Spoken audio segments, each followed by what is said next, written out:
All the mindset things, perfectionism, letting go of so much self-criticism, being more loving to myself, all of those things. And because I still carry forward to this day, like, because those tendencies, I think in this kind of society where it's always go, go, go, those tendencies are there.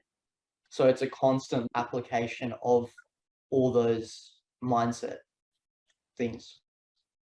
Yeah, totally. Well, it filters down into the behavior that you do every day as well. You can eat as healthy as you like, but if you're still criticizing yourself every second of the freaking day, none of it's going to have much nutritional value for you. You know, Kevin Durant, who's a really famous basketball player, said for the first 5 years in his NBA career, every shot he missed, he'd beat him. Come on, Kevin, that's shit. You should have shot that. And he would beat himself up. And then one day he woke up and realized, wow, is that how I would coach the best player in the world?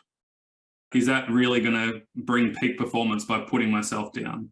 And so he made a decision the next day that he was never going to self-criticize again. So when he misses a shot, it's okay. I'll make the next shot. Like, you're either winning or learning. You're not failing. Yeah.